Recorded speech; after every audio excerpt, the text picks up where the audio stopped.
el semàfor del Barça-Madrid de la Supercopa. El Barça femení ha superat amb claretat per 4-0 al Madrid a les semifinals i serà a la final de la Supercopa d'Espanya. En verd, Mariona clau en la temporada. El Barça, com diem, ha superat amb claretat al Madrid, 4-0, 2 gols els ha fet Mariona. Mariona és una de les futbolistes clau d'aquest Barça aquesta temporada, una futbolista que, amb absència d'una nou clàssica, al final el Barça està jugant molts partits amb una fals nou, ha estat Alexia qui ha jugat també i sobretot ha estat molt Mariona. Mariona ha demostrat que, a part que és una futbolista que cada temporada ens ha demostrat que tenia registres i que tenia capacitat per estar i per donar minuts de molta qualitat i per ser titular inclús en aquest Barça, aquesta temporada ha fet un pas endavant encara més, i en aquesta posició de fals nou, en què no hi ha una futbolista que pugui jugar clau, clàssica, hi ha Oshoala, però que sembla que aquest any s'està apostant més per aquesta figura del fals nou. Quan no hi ha hagut Alexia, hi ha jugat Mariona, i ha jugat molt bé. I va jugar molt bé, per exemple, el partit també contra el Madrid de Lliga del 5-0, però hi ha hagut en tots els partits en què ha hagut de jugar en aquesta posició ha fet molt i molt bé. I avui, també contra el Madrid, no és una excepció, ha tornat a ser una de les destacades del partit pels 2 gols, ha fet 2 gols, un de penal, però sobretot per la seva mobilitat i pels espais que genera per les seves companyes. De fet, aquesta Mariona fals nou ha estat un dels esquemes ja clàssics d'aquesta temporada de Jonathan Giraldez, un esquema en què avui ha repetit Giraldez, amb les absències evidentment d'Alexia i de Mapi. Ha fet un equip en què el Barça acaba sortint amb defensa de 3, acaba sent Paredes, Browns i l'altre central, en aquest cas avui era Engen. Després per davant tenim les bandes molt obertes, tenim a un cantó a Caroline Graham Hansen, a l'altre cantó a Ona Batlle. Pel mig tenim dos jugadores, com són Walls i Patri, i per davant hi ha, com dèiem, la Mariona, que està a dalt, la Salma, que sol ocupar una posició també molt per dintre, que a vegades també s'ha combinat molt amb Mariona al mig, i també qui juga al mig, qui acaba arribant també amb la seva arribada per dintre, és Aitana. Per tant, és un sistema en què és molt necessari que les jugadores s'entenguin i es moguin en concordància, i aquí Mariona és una peça clau. Mariona sap sempre on ha d'estar perquè l'equip pugui trobar els espais i pugui moure's molt bé. I com diem, aquesta temporada és una dels futbolistes que encara no ha renovat, sembla que està a prop la seva renovació, seria una gran notícia per tots els barcelonistes. En verd, Salma, una futbolista de present.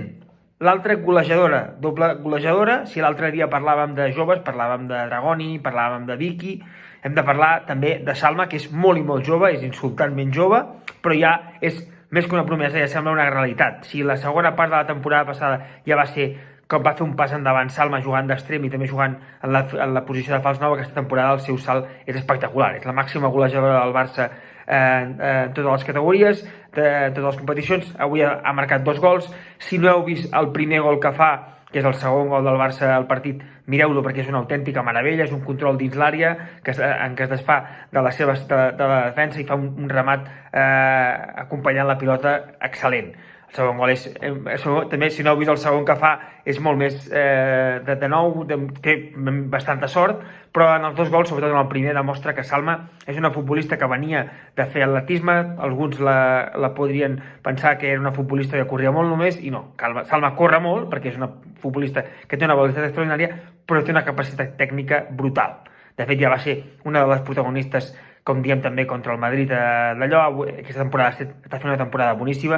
El tram final també va ser, com diem, ja no és una futbolista de futur, sinó que és una futbolista de present, que és molt i molt jove i que el Barça ja la té com una de les titulars, és titular indiscutible d'aquest equip aquest any, i que té un futur molt i molt bo. I en verd també la distància es manté. El Madrid va entrar al futbol femení comprant el tacón i semblava que es podia posar al nivell del Barça comprant jugadores, perquè és el que ha fet els últims anys, comprar jugadores, perquè al final el futbol base del Madrid no seria segurament el més ben tractat de totes, i no ha aconseguit arribar-hi. La distància, tot i que el madridisme pugui dir que claro, que no hi ha distància, ho va dir el seu entrenador ahir, hi ha distància i encara n'hi ha molta. I avui s'ha tornat a demostrar perquè el Barça ha superat clarament el Madrid, un partit en què el Barça podia haver fet més gols. La segona part s'ha fet amb el 4-0, segurament l'equip ha baixat una miqueta, també conscients que el dissabte hi ha una final, però com diem, aquesta distància es manté, i es manté perquè el Madrid segurament no s'ho creu tant. No s'ho creu. El Barça, si ha fet una cosa bona tots aquests anys, és creure-s'ho des del principi i apostar fort. I el Madrid està comprant cromos bons, cromos no tan bons, i aquesta temporada li està costant molt, està ja fora de la Champions, i com diem, hi ha molta distància encara amb el Barça. Amb qui sembla que hi haurà un partit més igualat serà amb el Llevant. Llevant va guanyar amb claretat, va guanyar en un partit molt ajustat a l'Atlètic de Madrid, a la pròrroga, va acabar guanyant 1-3 amb 2 gols de Gavi Núñez al final, en un partit en què segurament el Llevant va proposar molt i l'Atlètic de Madrid va fer una tàctica molt més reactiva i si vist el partit mereixia el Llevant passar. De fet, el Llevant està sent el segon millor equip de la Lliga Espanyola, porta uns números molt i molt bons, només porta encaixats menys gols que el Barça, ha encaixat només menys gols que el Barça, per tant és un gran mèrit, té futbolistes molt i molt interessants. Ahir en el partit contra l'Atlètic de Madrid van veure molts canvis de sistema, té jugadors tan interessants com Maria Méndez, que és una central que ha sonat pel Barça, que és una futbolista que corregeix molt bé, una futbolista correctora molt bé, amb ràpida, que de fet permet que el Llevant en molts moments jugui com el Barça, amb 3 defenses només a darrere, quan té la pilota controlada.